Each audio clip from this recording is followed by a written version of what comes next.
नमस्कार आप सभी को। मेरा नाम है अशोक वीर यादव एडवोकेट और मैं आप सभी के लिए लीगल एडवाइस पर वीडियोस अपलोड करता हूं, जो कि आप सब लोग उसको लाइक करते हैं, पसंद करते हैं, शेयर करते हैं और सब्सक्राइब भी करते हैं। और अब तक अगर आपने इस चैनल को सब्सक्राइब नहीं किया तो तुरंत कर लीजिए, ताकि आने वाले टाइम में आपके लिए नई जानकारी मिल सके और आप इस जानकारी से अवेयर हो सकें। बहरहाल आज हम बात करते हैं कि एक हमारे ही सब्सक्राइबर हैं जिनकी जो वीडियो जो है वो अपलोड कर दी गई। और शेयर चैट एक नाम से एक एप्लीकेशन है, ऐप है, जिसमें कि आप जैसे कि पहले टिकटॉक हुआ करता था, वैसे ही आज शेयर चैट के नाम से एक एप्लीकेशन है, वहाँ पर उनकी वीडियो जो है वो अपलोड कर दी गई। अब कैसे इनके साथ में हुआ, किस तरीके से इनकी जो प्रोसेस है वो अपलोडिंग की वो हुई, क्या क्या इनके साथ हुआ, किस तरीके से इनकी जो वीडियो है वो अपलोड हुई, क्या कारण रहे इनके पीछे अपलोड होने के, तो आज मैं आपको वही बताऊंगा कि क्या ऐसे समय पर आपको करना है। क्योंकि बहुत सारी इस चीज़ें हैं जो आपको करने से हो सकता है कि आप इस अपलोडिंग से बच सकें, इस ब्लैकमेलिंग से बच सकें, क्योंकि कहीं ना कहीं आपका भी बहुत ज़्यादा इंपॉर्टेंट रोल रहता है, जिसकी वजह से आप उस चीज़ से बच सकते हैं। तो आज आप इस वीडियो को पूरा अंत तक देखिएगा, और अगर आप इस चैनल पर नए हैं तो तुरंत सब्सक्राइब करिएगा और दूसरे लोगों तक भी इस जानकारी को शेयर करिएगा, क्योंकि ये जानकारी बहुत ही इंपॉर्टेंट है और इसके वजह से हो सकता है कि आप बच जाएं या फिर आपके वजह से कोई और बच जाए। क्योंकि इस ब्लैकमेलिंग में फंसने के लिए किसी का भी कोई भी ज्ञान की आवश्यकता नहीं है, जरूरी है तो सिर्फ एक जागरूकता। क्योंकि जागरूक आप होंगे तो डेफिनेटली आप इन चीज़ों में नहीं फंस पाएंगे, और अगर आप जागरूक नहीं हुए तो जरूर है कि आप कहीं ना कहीं इन चीज़ों में फंस भी जाएंगे और प्रॉब्लम इतनी बढ़ जाएगी कि हो सकता है कि आप कोई ना कोई गलत स्टेप भी लेने की सोच लें। तो मैं ये आपको बताना चाहता हूँ कि जो हमारे सब्सक्राइबर हैं जिनके साथ में ये घटना हुई, किस तरीके से हुई, मैं आपको यही बताऊंगा। लेकिन उससे पहले आप सब्सक्राइब करिएगा इस चैनल को और दूसरे लोगों तक भी इस जानकारी को शेयर करिएगा। तो हुआ कुछ ये जो हमारे सब्सक्राइबर हैं ये जालंधर के रहने वाले हैं, और इनके पास जो है वो वीडियो कॉल आया। यानी कि इनके पास एक कोई मतलब देसी चैट के नाम से कोई एक एप्लीकेशन है, जहाँ पर कि इनकी बातचीत हुई। और कहते हैं ना कि इस खाली दिमाग जो होता है वो शैतान का घर होता है। तो खाली समय था इनके पास में, और खाली समय में जो है इन्होंने उस समय को का प्रयोग कह सकते हैं या फिर दुरुपयोग या भी कह सकते हैं। क्योंकि खाली इंसान जो समझता है वो सोचता है कि कहीं ना कहीं मुझे, मतलब अगर वो युवा है, यंग है, तो उसके दिमाग में लड़कियों के बारे में ख्याल चल रहे होंगे। वो सोचेगा कि कहीं ना कहीं लड़कियों के बारे में, लड़कियों से चैट करें, उनसे वीडियो कॉल करें। तो कुछ लोगों का शौक भी होता है।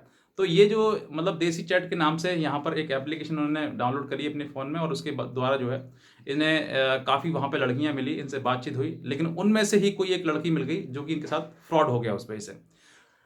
अब वो लड़की जो थी, वो लड़की ब्लैकमेलर थी, जो क्योंकि ये लोग जो है वो सब जगह फैले हुए हैं, आपको कहीं पर ही मिल जाएंगे, चाहे वो कोई मैट्रिमोनियल ऐप हो, कोई किसी प्रकार की कोई देसी चैट वगैरह नाम से कोई ऐप हो, कोई कोई डेटिंग ऐप हो, कोई लोन वाली ऐप हो, कहीं पर भी आपको मिल सकते हैं। और इनसे आपको बचना बहुत ज़रूरी है, क्योंकि लालच आपको कहीं ना कहीं बहुत ही बुरे दलदल में फंसा लेते हैं। और आपको फंसाने के बाद आप खुद समझ सकते हैं, जिनके साथ हुआ है ये, वो खुद इस दुख और पीड़ा को समझ सकते हैं कि कितनी पीड़ा होती है। तो मेरा एक उद्देश्य है कि मैं आपको जागरूक करूं और दूसरे लोगों तक भी जानकारी आप पहुंचाएं। ये आपका काम है, मेरा काम है आप तक, और आपका काम है दूसरों तक पहुंचाने का। तो हुआ कुछ ये कि इनके पास एक लड़की का, मतलब काफ़ी लड़कियों के वैसा इनके पास कॉल वगैरह, मैसेज वगैरह इनके स्टार्ट हो गए। लेकिन एक लड़की जो है इनसे काफ़ी अटैच्ड हो गई, और जब इनसे अटैच्ड हो गई तो अटैच होने के बाद जो इनकी एक दूसरे से काफ़ी बातें हुई, दोस्ती हुई, मुलाकात हुई एक दूसरे से। मुलाकात का मतलब ऑनलाइन ही सब कुछ, सारी बातें चली, और एक दूसरे के बारे में जो भी जानकारी। हालांकि उस लड़की ने, जो लड़की ब्लैकमेलिंग इनके साथ में करना चाह रही थी, उसने तो पूरी फॉल्स इन्फॉर्मेशन दी, क्योंकि वो फॉल्स ही देंगे तभी वो अपना काम कर पाएंगे, अदरवाइज नहीं कर पाएंगे। तो लेकिन इन्होंने जो है वो अपनी रियल जो भी इन्फॉर्मेशन थी, वो रियल सारी इन्फॉर्मेशन इन्होंने दी। और देने के बाद जो है इतने ये क्लोज आ गए, इतने दोस्ती एक साथ इनकी इतनी बन गई कि एक दूसरे के मतलब क्लोज इतना है कि इन्होंने एक दूसरे के साथ में व्हाट्सअप नंबर भी शेयर कर लिया। और व्हाट्सअप नंबर शेयर करने के बाद जो इनकी काफ़ी बातें हुई वहाँ पर भी, उनसे गुड मॉर्निंग, गुड नाइट वगैरह, एक दो दिन इनका ऐसे चला। और उसके बाद एक दिन ऐसा समय आया कि उसने, जो लड़की ने जो है वो डिमांड करी कि मैं आपसे वीडियो कॉल करना चाहती हूँ। ये भी मना नहीं कर पाए, क्योंकि अब दोस्त बन गए हैं तो फिर वीडियो कॉल करना एक आम बात है। जैसे वॉइस कॉल करते हैं वैसे ही वीडियो कॉल करना एक आम बात है। तो उन्होंने वॉइस कॉल करने के लिए नहीं कहा, लेकिन जैसे उसने वीडियो कॉल कहा तो वो भी ये भी मान गए। क्योंकि इनका मोटो जो था वो ये था कि लड़की से वीडियो कॉल करें, उनसे सेक्सी बातें करें, अच्छे अच्छे मतलब जो अपना समय है वो समय को अच्छे से व्यतीत करें। तो इसके बाद जो इनका ये वीडियो कॉल हुआ, और वीडियो कॉल करने के बाद इन्होंने काफ़ी अपना पूरा प्राइवेट पार्ट वगैरह सब कुछ ओपन कर दिया, क्योंकि इनके मन में कोई ऐसा डर नहीं था कि ऐसी चाहिए चीज़ें चल रही हैं। लेकिन इनको कहीं ना कहीं जब वीडियो कॉल हो रहा था तो कुछ साइन नंबर्स कुछ आए थे उसमें। आप देखोगे तो स्क्रीन रिकॉर्डर जो होता है उसमें जब रिकॉर्ड कर रहा होता कोई व्यक्ति तो उसमें कुछ ना कुछ ऐसे इस पॉपअप मेन्यू वगैरह वैसे आ जाते हैं कि हाँ सामने वाला कोई हमारा वीडियो जो है वो रिकॉर्ड कर रहा है। तो ये कह रहे थे कि सब उस समय मुझे अंदाजा हो गया, लग रहा है कि मेरा वीडियो कोई रिकॉर्ड कर रहा है, मुझे ऐसा फील हुआ, महसूस हुआ। लेकिन मैंने उसको भी नज़रअंदाज कर दिया कि ऐसा नहीं हो सकता है। तो वो उसके बाद जो है इनकी 2 मिनट लगभग वीडियो इनकी बनी, और बनने के बाद जो है ये वीडियो जो पूरी बनाने के बाद जो उस व्यक्ति ने थोड़ी देर बाद उसको एडिट करने के बाद काट छाटने के बाद इसको इनके व्हाट्सएप नंबर पर भेज दी।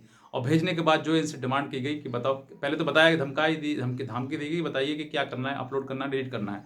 तो व्यक्ति जो है वो डर जाता है, वो काफ़ी परेशान हो जाता है कि अभी तो हम दोस्त थे, अब ऐसी बातें कैसे होने लगी है। तो समझ नहीं आया इनके पास, इनका जो ब्रेन है वो पूरा हैंग हो गया कि अब क्या समझ नहीं आया। तो इनसे ये उसके सामने गिड़ाने लगे कि हम तो अभी दोस्त थे और अभी तुमने ऐसा कैसे कर दिया, इसको डिलीट मार दो चुपचाप तुरंत ही, वरना बहुत दिक्कत आ जाएंगी और ऐसा वैसा। तो उन्होंने कहा दी कि नहीं, अब डिलीट नहीं होगी ये, अगर डिलीट करना चाहते हैं आप तो इसको 5,353 रुपये आपको पे करने होंगे, जिसकी जो कि हमारी सर्विसेज है। और ऐसा वैसा उन्होंने काफ़ी चीज़ें बोली। फिर उसके बाद फिर ये जो है वो काफ़ी घबरा गए, समझ नहीं आया इनको। इन्होंने गुस्से में जो उसने गाली गलौज करना शुरू कर दिया, क्योंकि इंसान जो है वो एक तो परेशानी, और फिर उसके बाद परेशानी में पहले तो दोस्त थे और उसके बाद अब ये ऐसी चीज़ें हो गई। तो इन्होंने गाली गलौज करना शुरू कर दिया, उधर से ही फ़ोन डिस्कनेक्ट हो गया और इधर से ही फ़ोन डिस्कनेक्ट हो गया। और डिस्कनेक्ट करने के बाद उसने जो है जो सामने वाला व्यक्ति था जो ब्लैकमेलर था उसने उसको ब्लॉक कर दिया। नेक्स्ट डे फिर एक कॉल आती है सीबीआई क्राइम ब्रांच करके, और उसके बाद फिर वो ये कहते हैं कि बेटा आपका जो वीडियो जो है वो अपलोड हो रहा है, आप अगर इसको रोकना चाहते हैं तो आप इस नंबर पर कॉल करें और इनसे रुकवाएं। ऐसा फिर किया, फिर किसी और का नंबर दिया, फिर उससे बात करी, फिर इन्होंने उसको भी गाली गलौज कर दिया, यानी कि जहाँ पे देखा इन्होंने गाली गलौज ज़्यादा कर दिया। तो उसके बाद जो है इनको धमकी दी कि हमारी आपकी जो वीडियो है वो जो है वो मैं अपलोड कर दूंगी, और फिर उसके बाद पछताओगे, ज़िंदगी ख़राब हो जाएगी, बर्बाद हो जाओगे, ये बदनाम हो जाओगे, बहुत सारी चीज़ें ऐसे कहा गया। इन्होंने उसको कुछ नहीं समझा, नज़रअंदाज कर दिया। और कुछ देर बाद जो इनका जो लिंक, जिनका जो वीडियो है वो एक शेयर चैट के नाम की जो एप्लीकेशन है वहाँ पर अपलोड करने के बाद लिंक इनको व्हाट्सएप शेयर कर दिया।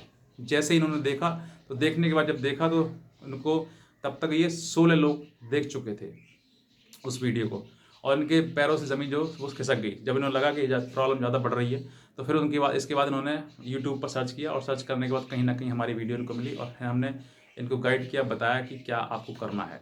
बहरहाल अब जो बात आती है, मैं कहता हूँ कि कभी भी आपको कैसी ऐसी ब्लैकमेलिंग जिस चीज़ अगर आप हो जाती है, आप फंस जाते हैं, तो गाली गलौज से काम ना चलाएं, क्योंकि सामने वाला व्यक्ति के पास आपकी वीडियो है, अगर आप गाली गलौज करेंगे तो उसको गुस्सा आया तो वो कहीं ना कहीं अपलोड कर सकता है। रोक टोक कुछ नहीं है। आप ये सोचें कि नहीं करता है, मैं भी कहता हूँ नहीं करें, लेकिन जहाँ पर आप ज़्यादा परेशानी या फिर ज़्यादा बदतमीजी या गलत चीज़ें हो जाएंगी तो वो कहीं ना कहीं गुस्से में आकर वो भी कर सकता है, वो आप उसका कुछ नहीं बिगाड़ सकते। लेकिन हाँ, ज़रूरी है कि अगर ऐसे समय पर अगर आप किसी की शिकायत करें, परेशानी या जो आपकी प्रॉब्लम आई हो, तो हो सकता है कि आपको कहीं ना कहीं रिलीफ मिल जाए। तो मेरा उद्देश्य जो है वो कि आपकी मर्जी है, जो करना आप करिए, लेकिन फिर भी मैं आपको ये कहता हूँ कि ऐसे समय पर प्यार से, मोहब्बत से जितना आप निकल सकते हो उस रास्ते से निकल के आगे बढ़ें। वरना अगर आप वहीं पर रुके रहेंगे, गाली गलौज करेंगे, वो आपको गाली करेगा, आप भी उससे गाली करेंगे, तो फिर गाली गलौज में ही फिर चीज़ें बढ़ जाती हैं, और बढ़ने के बाद वो रूप ले लेती हैं एक ऐसा जहाँ पे कि वो वीडियो वगैरह वो कहीं पर आगे अपलोड हो सकती है। तो मेरा जो मतलब, हालांकि मैं कुछ लोग इस वीडियो देखने के बाद ये कहेंगे अरे नहीं सही, ऐसा नहीं होता है, आप हमें लिंक भेजो, वो भेजो। मैं खुद देख चुका हूँ, अगर आपको विश्वास हो तो आप करिए, नहीं विश्वास है तो मैं किसी का भी लिंक शेयर नहीं कर सकता। अगर मैं सोच कर देखिए कि अगर मैंने ही लिंक आपको शेयर कर दिया तो आप कितने लोग हैं, मैं तो अकेला हूँ, लेकिन आप कितने लोग हैं जो आप सब लोग उसको वीडियो को देख लेंगे। तो अभी तक 16-17 व्यूज़ आए हैं, अब हज़ारों में व्यूज़ पहुँच जाएंगे। तो मेरे वजह से वो बेचारा कि किसी की लाइफ ख़राब हो जाए, बर्बाद हो जाए, बदनाम हो जाए, तो मैं बिल्कुल नहीं चाहूँगा। आप लोग जिसको कहना है कि सर ये देखिए, वो देखिए, ऐसा झूठा वूठा, जो आपकी मर्जी वो कहिए आप, लेकिन फिर भी मैं उसको शेयर नहीं करूँगा, क्योंकि ये मेरा भी एक दायित्व बनता है कि मैं भी आपकी इन्फॉर्मेशन जो मुझ पर आपने विश्वास करके मुझे भेजा है, तो मैं आपका कहीं पर भी उस चीज़ को शेयर नहीं कर सकता। तो ये प्राइवेसी की बात है, और आपकी जो मेरी बीच बात है वो सब कुछ प्राइवेट और कॉन्फिडेंशियल रहती है, ये हमारा नियम भी है। तो बस मैं इतना कहना चाहूँगा। बाकी अगर आप लोगों के साथ में ऐसी कोई घटना घटित हो गई है तो आप ज़रूरी है कि आप नज़दीकी पुलिस स्टेशन या फिर साइबर सेल में आप जाकर उसकी शिकायत करवाएं, या फिर कोई और जानकारी लेनी है तो आप हमसे हमारी लीगल एडवाइस भी ले सकते हैं। तो बस मैं तो कितना कहना चाहूँगा। बाकी आज की वीडियो में आप सभी को बहुत धन्यवाद।